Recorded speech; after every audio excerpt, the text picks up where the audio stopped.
최상병 사건을 두고 대통령 탄핵 이야기까지 나오고 있습니다. 대통령실이 외압을 행사했다. 대체 뭘? 왜? 궁금하지 않으십니까? 한 방에 풀어드립니다. 공부할 준비 되셨습니까? 안녕하세요. 동행간 뉴스터디 동정민 앵커입니다.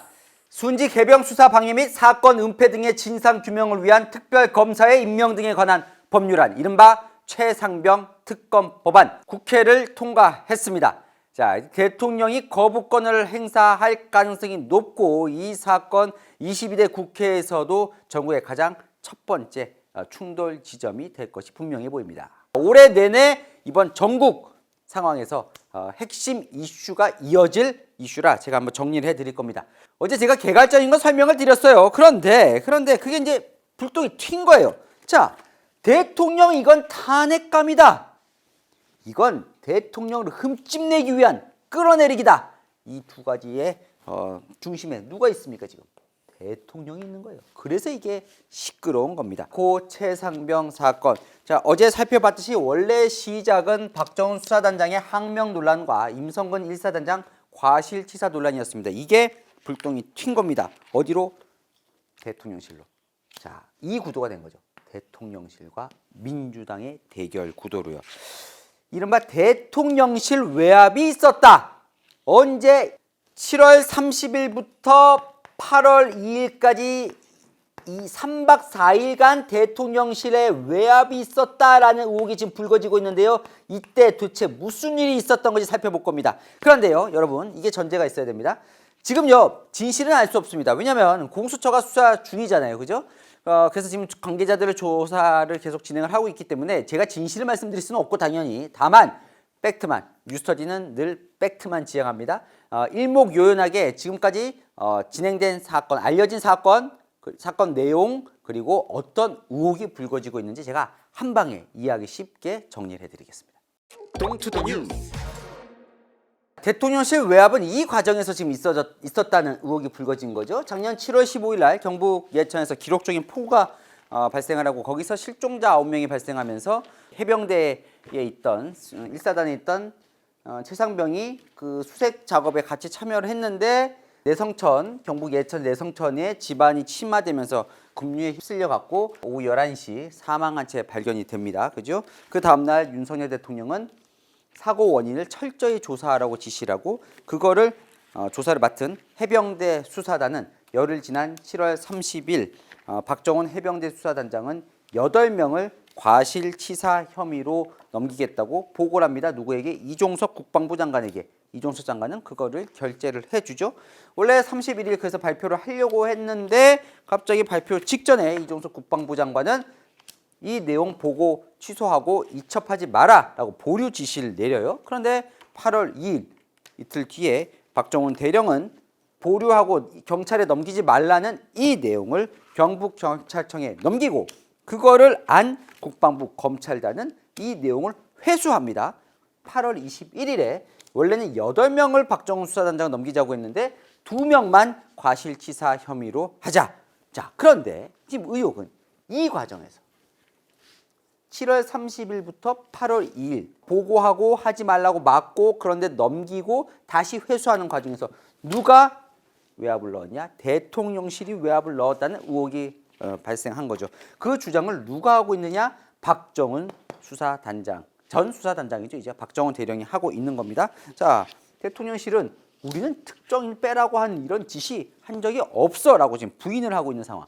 자, 이 7월 30일부터 8월 2일까지 3박 4일간은 제가 한눈에 보기 쉽게 정리해드릴 텐데, 이걸 아셔야 됩니다. 지금까지 이 3박 4일, 지금 말씀드린 3박 4일은 박정훈 대령이 사실관계 진술을 쓰면서 그게 알려지면서 지금 보도되고 있는 것들을 일단 중심으로 할 수밖에 없습니다. 왜? 어떤 의혹이 제기되는지부터 알아야 그 의혹이 진짜 타당한지 아닌지를 알 수 있으니까요. 자, 일단 그 의혹 속으로 들어가 보겠습니다. 동투더 뉴스. 최상병 사건과 관련해서 지금 언론 보도들이 막 쏟아지고 있는데, 대부분은 박정훈 해병대 수사단장의 과거 진술서나 아니면 그 변호인 측의 이야기, 그때 당시에 수사단이 만들었던 문서, 이런 것들이 지금 공개가 되면서 주로 짜여져 있습니다. 그러니까 주로 박정훈 수사단장 쪽에 지금 이야기로 뭔가 이게 계속 의혹이 지금 제기가 되고 있다는 말씀 다시 한번 드리겠습니다. 일단 정리를 해봅니다. 작년 7월 20일에 대통령 지시로 해병대 수사단이 조사를 시작을 했고요. 7월 28일 박정훈 대령은 본인의 직속 상관인 해병대 사령관에게 보고를 합니다. 8명을 과실치사 혐의로 넘기겠다고요. 자, 그리고 그날 이 내용을 똑같은 내용을 최상병 유가족에게도 얘기를 합니다. 그리고 7월 30일 이때부터 이제 3박 4일이 시작이 되는 거예요. 7월 30일 오전 10시 이종호 해군 참모총장 집무실로 가서 이 내용을 보고를 합니다. 그리고 그날 오후 4시 30분 직접 이종석 국방부 장관에게 똑같은 내용을 보고를 하고 이종석 장관의 결재를 받지요. 자, 이 이후부터 지금 대통령실이 등장을 하기 시작하는 겁니다. 대통령실. 일단 국방부 장관까지는 갔다는 거예요. 자, 박정훈 단장 얘기로는 여러분 이것 좀 한번 같이 의견을 좀 나누고 싶은데 대통령실이 어디까지 보고를 받고 어디까지 지시를 할 수 있느냐, 이게 최근 이제 박근혜, 문재인, 지금 윤석열 정권까지 계속 지금 이어지는 이 한번 논란거리입니다. 대통령실이에요. 청와대나 과거 청와대나 대통령실이에요. 국방부, 정부 부처가 뭔가 일을 해요. 공식 보고 라인에는 대통령실 청와대는 없죠. 왜? 각 부처별로 장관, 국무총리까지 이어지는 요 내각 라인에서 모든 정책은 이루어지니까요. 그런데 대부분 대통령실이 다 보고를 받죠. 왜냐하면 국정에 가장 중요한 내용들이 들어있을 테니까. 그러면 대통령실은 어디까지 보고를 받고, 그러면 대통령실은 그 정부 부처에 지시를 할 수 있는 거냐. 이게 지시를 하면 외압, 개입 이렇게 좀 불거지는 겁니다. 이 경계가 아주 모호합니다. 최상병의 사망 사건은 국민적 관심사예요. 그래서 이 해병대 수사단이 내일 어떤 결과를 보고할지 다 관심이에요. 당연히 대통령실도 궁금하겠죠. 그러면 대통령실이 그들의 보고를 받는 게 적법한 거냐? 그러면 이 보고를 보고 우리가 보기에는 이건 좀 이상한데? 라고 의견을 내는 게 가능한 거냐? 근데 의견을 내면 그건 외압이냐? 애매모호한 선이 이어지는 겁니다. 그러면 지금 외압이라는 거는 그래서 직권을 남용했다는 거예요. 대통령실은 그렇게 지시할 권한이 없는데 왜 외압을 행사하거나 개입을 하냐? 그건 직권 남용이다. 박근혜 정부의 국정교과서 의혹, 문재인 정부의 부동산 통계 조작 의혹, 나아가서 서해 피살 사건 의혹, 다 이런 것들이 다 과연 청와대, 흔히 말하는 우리가 언론들이 많이 쓰는 윗선이죠. 윗선은 어디까지 의견을 내고 개입을 할 수 있는 거냐. 이 논란이 이번 건에도 정확히 적용이 되는 겁니다. 이거 한번 의견을 나누고 싶었습니다. 어쨌건요. 자, 국방부 장관은 결재를 했어요. 7월 31일에 이 8명을 넘기는 걸로 발표를 하기로 다 이제 되어 있는 겁니다. 자, 이날 장관 보고 이후에 오후 5시 30분 해병대 사령관은요, 대통령실 국가안보실 직속에 있는 국방비서관과 통화를 한 걸로 보도가 되고 있습니다. 그리고 오후 6시 34분 해병대 수사단에 있는 소령이 대통령실 국가안보실로 파견된, 보통 이제 군에서 파견이 되잖아요. 파견된 김영래 대령에게 메일을 보내는데 그 메일에 뭐가 들어있었냐? 이 내용, 그러니까 내일 발표할 최상병 사건 언론 브리핑 자료가 들어있었다는 거예요. 그랬더니 그쪽에서 언론 보도입니다. 수고한다. 근데 이쪽에 전달했다는 이야기를 하면 안 된다. 그러니까 대통령실로 이 브리핑 자료를 전달했다는 얘기를 하면 안 된다라고 얘기를 했다는 거예요. 사실은 받아도 되느냐?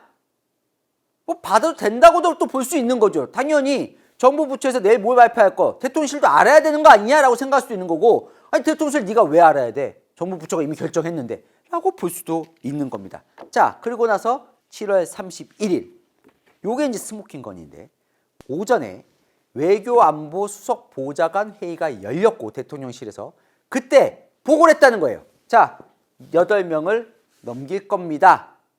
네, 보도에 따르면 그래요. 박정훈 수사단장의 주로 얘기에 지금 진행이 되고 있는 겁니다. 8명을 넘길 겁니다 라고 얘기를 했더니 거기 이제 임성근 사단장을 포함했다는 얘기가 들어있는 거죠. 대통령이 경로를 했다는 거예요. 이런 일로 사단장까지 처벌을 하게 되면 대체 누가 사단장을 할 수 있겠냐? 국방부 장관 연결해라 라고 얘기를 했고, 국방부 장관에게 아주 화를 냈다는 게 지금 의혹이 제기가 된 겁니다. 박정훈 대령이 이런 얘기를 들었다는 거예요. 대통령실이 VIP 주재 회의에서 1사단 수사 결과에 대한 언급이 있었고 VIP가 경로했다고 들었다. 본인이 직접 이 자리에서 본 건 아니에요. 근데 들었다는 거예요. 김계환 사령관으로부터. 김계환 사령관은 부인하고 있습니다. 내가 그런 말을 한 적이 없다고. 지금 국정원장인 조태용 당시 국가안보실장은 국회에 나와서 우리는 회의에서 최상병 사건을 이날 보고한 사실이 없다라고 부인을 하고 있습니다. 그러니까 이쪽에서 외압이라고 주장한 이유는 7월 31일 오후 2시에 발표를 할 예정이었거든요. 그런데 이런 일이 벌어진 이후에 이게 막혔다는 게 박정훈 수사단장의 주장입니다. 자, 이 말이 실제로 있었는지 여부는 아직 알 수는 없다고 그랬습니다. 이건 박정훈 단장의 추측이라고 얘기를 하고 있는 거 다시 한번 말씀을 드려요. 어쨌건요. 오전에 수석보좌관회의에서 이런 일이 발생했고 그래서 이런 일이 발생했다는 건데 자 어쨌든 자 오전 11시 45분 언론 보도에 따르면 이종석 국방부 장관이 누구와 통화를 했다는 거예요. 이거는 자 공수처가 이종석 장관의 휴대전화 통화 내역을 분석해 봤더니 이게 있더라라는 게 지금 언론 보도인데 거기에 따르면 11시 45분에 일반 전화로 통화를 했는데 02로 시작하는 서울 02로 발신자를 추적해 봤더니 용산 대통령실이더라. 그러니까 뭔가 이종석 국방부 장관이 대통령실 일반 전화로 누군가 통화를 했다. 그리고 나서 11시 57분과 59분에 장관의 참모인 국방부 군사보좌관이 해병대 사령관에게 전화를 걸었다. 박정훈 수사단장은 이때 오후 2시에 하려고 했던 언론 발표와 이첩을 중단하라고 지시가 있었을 걸로 지금 본인은 추정을 하고 있는데요. 왜 그렇게 추정하느냐? 바로 12시 2분에 그러니까 바로 한 5분, 3분 이후에 해병대 사령관이 전화가 왔다는 거예요. 언론 브리핑이 취소됐다. 부대로 복귀하라라는 전화를 자기가 받았다는 겁니다. 원래 오후 2시에 예정됐던 언론 브리핑과 국회 국방위 보고는 실제로 취소가 됩니다. 그리고 나서 언론 보도에 따르면 오후 1시 30분에 이종석 국방부 장관이 참모진 긴급회의를 열어서 이 수사 결과에 누구누구를 구체적으로 적지 말아라고 얘기를 했다는 거예요. 그리고 나서 3시 18분 유재은 법무관리관으로부터 박정훈 대령 전화를 받았다는 거예요. 뭐라고 전화를 받았느냐? 사건 서류에서 혐의자, 혐의 내용과 죄명을 다 빼라고요. 아까 원래 어떻게 하려고 했었죠? 8명에 대해서 업무상 과실치사 혐의로 넘기려고 했잖아요. 거기에 임성근 사단장 포함됐고. 그런데 그 서류에서 혐의자, 혐의 내용, 죄명을 다 빼란 얘기를 들었다는 거예요. 자, 그래서 본인은 갑자기 영문도 모른 채 갑자기 하지 말라고 하니까 본인이 직속 상관인 이 김계환 사령관에게 물어봤다는 겁니다. 도대체 국방부에서 왜 이러는 겁니까? 왜 저한테 전화 와서 이거 다 빼라고 하는 겁니까? 그랬더니 김계환 사령관이 대통령실 VIP 주재회의에서 이 수사 결과에 대한 언급이 있었고 보통 대통령을 내부에서는 VIP라고 하니까요. 격려하면서 장관과 통화한 후에 이렇게 됐다라고 김계환 사령관이 본인에게 얘기를 했다고 주장을 합니다. 김계환 사령관은 나는 이런 얘기를 한 적이 없다고 부인을 하고 있습니다. 어쨌건 이 일 때문에 이렇게 발생한 거다. 그래서 보류되고 취소된 거다라고 지금 본인은 들었다는 거예요. 박정훈 수사단장은. 그래서 본인들이 해병대 수사단이 이날 7월 31일에 내부에서 이런 서류를 작성을 했다는 거예요. 관계자 변경식, 그러니까 8명을 넘겨야 되는데 하지 말라고 하니까 바꿨을 때 예상되는 문제점을 작성을 했다는 겁니다. 봤더니 이것도 이제 언론 보도에 따른 건데 수사 과정에서 상급 제대 의견에 의해서 상급 제대란 뭐예요? 국방부겠죠. 국방부 의견에 따라서 이 8명을 변경할 경우에 직권 남용 권리 행사 방해 혐의에 해당될 수 있어서 국방부가 문제가 될 수 있다. 언론에 노출될 경우 BH, 이 보통 블루하우스라고 해서 청와대를 BH라고 하는데 이제 용산으로 옮겼으니까 블루하우스는 아니지만 어쨌든 그렇게 표현했다고 지금 보이는 거죠, 추정이. 국방부는 정치적 법적 책임에서 자유롭지 못하다. 그러니까 BH도 문제가 될 수 있다는 거예요, 나중에. 사단장을 관계자에서 제외했을 경우 유가족을 납득시킬 수 있는 사유가 없다. 왜? 이미 최상병 유가족들에게 8명으로 이첩하겠다고 8명에 대해서 이첩하겠다고 얘기를 했는데 그럼 바뀌었잖아요. 그럼 유가족을 어떻게 납득시키느냐? 최상병 유가족이 알게 될 경우 더 큰 의혹을 제기할 수 있고 야당으로부터 현 정부의 불신 조장 등 정쟁의 대상이 될 것으로 예상한다라는 문서를 작성했다는 겁니다. 일단 이 보도가 난 이후에 국방부에서 이 문서 자체가 허위다라고 얘기는 하진 않아요. 하지만 이게 또 맞다라고 또 얘기는 하지 않고 있습니다. 어쨌건 이렇게 지금 이런 것까지 썼다는 거예요. 그런데 이건 이제 박정훈 단장 쪽 얘기고, 근데 국방부 장관이 나와서 무슨 얘기를 하냐면, 이게 이렇게 심각한 일은 아니라는 거예요. 그죠? 뭐냐고 하냐면, 내가 그래 사인했어. 오케이 했는데 그 이후에 국방부 법무관리실, 법무관리관 유재은 쪽이겠죠. 법무관리실로부터 해병대 수사단의 자료에 따라 이 수사단대로 구체적인 혐의를 다 적시를 하면 향후 경찰 수사에 우리가 영향을 줄 수 있으니까 그냥 빼고 넘깁시다라는 의견을 본인이 받았다는 거예요. 그래서 나는 그러면 그래 그 말이 일리가 있네 라고 해서 내가 하지 말라 그랬다는 거예요. 무슨 말씀인지 알겠습니까? 그러니까 이종석 장관은 이 VIP의 지시를 받아서 이렇게 된 게 아니라 본인이 해병대 수사단 얘기도 듣고 또 듣고 나서 법무부관리관 관리관 얘기도 들어보니까 이쪽 얘기가 맞는 것 같아서 내가 다 빼라 그랬다. 어제 제가 말씀을 드렸지만 해병대 수사단이 바로 뭐 검찰과 재판으로 갈 수 있는 게 아니잖아요. 그죠? 그러니까 무슨 얘기냐면 군에서 사망사고가 발생했을 경우는 이제는 경찰이 무조건 수사를 하도록 돼 있기 때문에 군 내부에서 수사를 할 수 없기 때문에 그럼 어차피 경찰이 가면 수사를 할 텐데 뭐하러 해병대에서 일일이 이렇게 혐의까지 적시하면 오히려 경찰 수사에 영향을 미치게 되는 거 아니냐. 그거 빼고 그냥 넘기면 알아서 경찰이 수사하겠지. 본인은 그렇게 생각을 했다는 겁니다. 자, 여기서 끝이 아니죠. 자, 그런데 8월 2일에 아직 3박 4일 안 끝났습니다. 이게 마지막 날인데 8월 2일 오전 10시 30분에 박정훈 수사단장이 하지 말라 그랬는데 이종섭 장관이 합니다. 경북경찰청에 넘기죠. 8명으로. 자, 이 사실을 알고 또 한바탕 난리가 났다는 거죠. 지금 박정훈 단장이나 언론 보도에 따르면 오후 7시 20분경 보도에 따르면 국방부 검찰단이 경북경찰청으로 가서 이거 아닙니다. 우리 넘긴 거 아닙니다라고 회수를 해왔다는 거잖아요. 이 회수하는 과정에서 김기환 사령관이 또 대통령실 국가모실 2차장 임종득 2차장과 통화한 내용, 그리고 유재현 법무관리관이 이시원 공직기강 비서관과 통화한 통화 내역이 공수처 수사 결과 나왔다고 지금 보도가 나오고 있는 겁니다. 자, 그러다 보니까 이 회수 과정에 또 대통령실이 개입된 거 아니냐 지금 의혹을 제기하고 있는 건데요. 이 유재현 법무관리관 이 부분이 지금 키맨인 것 같습니다. 법무관리관이라는 게 국방부 내에서 뭐 국방부 검찰단 아니면 군사재판 아니면 국방부 내 법령 법과 관련된 거, 심지어 이제 인권, 군 인권까지 다 담당하는 어떻게 보면 국방부 최고위 참모입니다. 국방부 장관과 아주 가까운 아주 최고위 참모인데 여기서 지금 의견을 냈다는 거잖아요. 사실은 해병대 수사단과 다른 의견을 냈다는 거잖아요. 어쨌든 이 인물이 지금 박정훈 대령에게도 전화해서 빼라고 얘기를 했고 또 이시원 공직기강 비서관과 통화한 내용도 나오고 실제로 이 회수 과정에서 유재현 관리관이 회수했다라는 지금 언론 보도도 나오고 있던데 자. 왜냐면 이제 이시원 공직기강 비서관이 나오면서 이제 조금 더 이게 확대가 되고 있는 거긴 합니다. 왜냐면 이시원 공직기강 비서관이 이제 대통령의 찐윤 핵심이지요. 검찰 시절부터 대통령과 함께 뭐 한동훈 뭐 이 라인에서 함께 검사 수사를 했던 그래서 대통령이 데리고 와서 민정수석실 역할을 지금 민정수석실이 없잖아요. 이제 부활을 하겠다고 하지만 그 역할을 사실상 도맡아서 하고 있는 인물입니다. 근데 여기랑 왜 통화를 했겠냐? 이게 뭔가 대통령실이 여기에 대한 의견을 내려고 했던 거 아니냐? 이렇게 지금 의혹이 제기되고 있는 상황인 거죠. 동투더 뉴스. 핵심은 간단합니다. 경찰의 이첩을 누가 막았냐? 이게 지금 의혹의 핵심이죠. 국방부냐? 대통령실 국가안보실이냐 아니면 대통령이냐 그러면 이게 막으면 직권남용이 되는 것이냐 지금 이게 이제 논란의 핵심인 겁니다.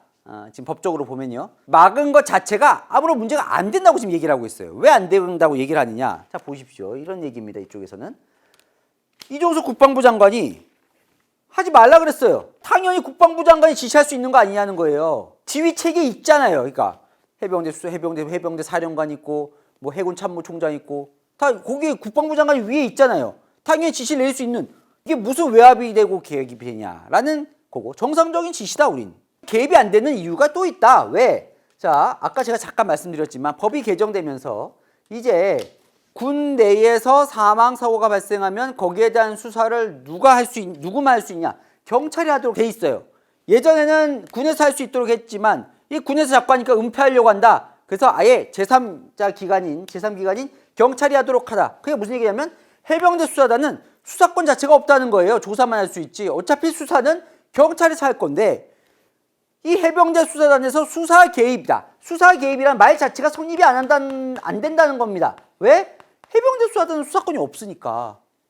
그럼 의견을 낼 수 있는 거 아니냐는 거예요. 특정인을 빼라고 했냐? 요거 이제 특정인을 빼라고 하면 뭔가 외압의 소지가 있을 수도 있잖아요. 자, 일단 보류하라고 한 거는 맞는 거예요. 이종섭 장관이 막은 건 맞는 거예요. 막은 건. 그런데 이종섭 장관도 특정인 누구 하나를 빼! 이렇게 지시한 적은 없다고 얘기를 하고 있습니다. 이게 왜 논란이 되고 있냐면 지금 이 사람을 왜 뺐냐? 이게 이제 지금 사실 논란이잖아요. 그러니까 사단장까지 넣으려고 했는데 사단장은 빼라고 대통령이 지시를 했다. 그러면 왜 임성근 사단장을 굳이 빼려고 했을까라는 의혹으로 지금 넘어가는 거 아닙니까? 그죠? 근데 거기에 대해서는 민주당은 이렇게 의혹을 제기합니다. 이명박 정부 때 국가안보실에서 이 세 사람이 함께 일한 적이 있었나 봐요. 지금 대통령실, 용산 대통령실이 있는 국가안보실 김태호 1차장과 이종석 국방부 장관 총소 때 호주 대사 나가려다가 못 나갔지만 어쨌든 당시 국방부 장관 그리고 임성근 요 세 사람이 같이 일했던 적이 있나 봐요. 그랬더니 이 두 사람은요 잘 모르는 진짜 개별적 친분이 없는 사이다. 일단 임성근 사단장을 대통령실과 국방부 장관은 이 사람 빼라고 한 적이 없다. 이렇게 부인하고 있습니다. 이 사람을 빼라고 한 적이 없다. 우리는 경찰 넘길 때 이렇게 다 넘길 필요 있겠냐. 그냥 일부만 그냥 내용만 조사한 내용만 넘기면 좋겠다라는 의견만 냈었지 특정인을 빼라고 한 적이 없다라고 얘기를 하고 있고 하지만 지금 박정훈 대령과 민주당 쪽에서는 뭔가 이 사람을 빼려고 했던 거 아니냐. 그럼 뭔가 근데 문제는 이 사람과 이들 고리는 아직 나오진 않고 있습니다. 그러니까 왜 임성근 사단장을 빼라고 했을까에 대해서는 이 같이 일했다는 경력 말고 더 이상의 뭔가 의혹은 제기가 되지는 않고 있는 상황이에요. 뭐 예를 들어 정말 예지만 뭐 대통령이 과거에 임성근 사단장과 뭐 과거 인연이 있어서 친분이 있다 이러면 이제 논란이 더 커지겠죠. 왜 임성근 사단장을 빼려고 했느냐. 그러니까 민주당은 그래? 그럼 특검하지 뭐. 지금 특검이 이제 발의가 된 거고요. 박주민 의원은 이 특검에 필요하면 대통령도 수사 대상에 포함될 수 있어라고 지금 엄포를 놓고 있는 거고 국민의힘에서는 아니 지금 대통령실도 이런 비슷한 건데 아니, 수사가 안 되고 있으면 모르겠는데 지금 공수처가 열심히 수사를 하고 있는데 무슨 특검을 하냐는 거예요. 공수처가 이미 지금 뭐 법무관리관도 소환하고 지금 수사를 하고 있잖아요. 근데 수사가 잘 되고 있는데 특검을 왜 하냐는 거죠. 자, 여권 내에서는 이런 얘기입니다. 그러니까 뭔가 이 사건 자체가 뭔가 은폐를 꼭 해야 할 사안이 있었다면 모르겠는데 이 사건은 사실 이제 최상병의 사고 거죠. 이거는 그러니까 누가 봐도 실종자 수색을 하다가 안타깝게 목숨을 잃은 이 사건. 그러니까 누가 봐도 최상병의 사망 사건에서는 의혹이 없는 상황. 그런 그 사건에 대해서 무슨 특검까지 하냐는 거예요. 공수처 수사를 하면 되지. 하지만 야당은 공수처가 너무 한정된 작은 인력 갖고 이거 다 수사하기가 힘드니 그리고 윗선까지 대통령까지 지금 올라갈 수 있는 수사니 따로 해야 한다라고 지금 주장을 하고 있는 겁니다. 자, 이게 이제 전국에서 오래 갈 수밖에 없는 게 대통령은 15일 내에 거부권을 행사를 해야 합니다. 네, 거부권을 행사를 지금으로서는 하겠죠. 왜냐하면 대통령실은 여야가 합의 처리되지 않은 법안에서는 다 거부권을 행사한다는 원칙을 갖고 있으니까요. 행사하면 여기서 이제 다시 재의결을 시도할 거예요. 재의결. 네. 재의결은 200석이 필요한데 지금 21대에서는 뭐 한 열 몇 석, 22대로 넘어가면 6월에 재의결이 벌어지면 192석이니까 지금 야당이. 그러면 여당이 8명만 찬성을 하면 대통령이 거부권을 행사해도 이 특검법은 통과가 되는 겁니다. 그러면 특검이 구성돼서 요거를 다 수사를 하게 되는 거겠죠. 네. 요 8명이 나올까요? 지금 안철수, 뭐 조경태 의원 등이 찬성했다가 약간 좀 요즘 말이 좀 달라지는 것 같기도 하고요. 어쨌건 이 이슈는 지금 진실은 제가 모른다고 말씀드렸습니다. 이 이슈는 앞으로 올해 내내 하반기까지 아마 이어질 이슈가 될 것 같습니다. 복잡한데 궁금한 이슈 댓글로 남겨주시면 제가 대신 풀어드리겠습니다. 아시죠? 평일 오후 7시엔 뉴스에이, 주말 오후 3시엔 동행가 뉴스터디. 오늘 순서 여기까지입니다. 감사합니다.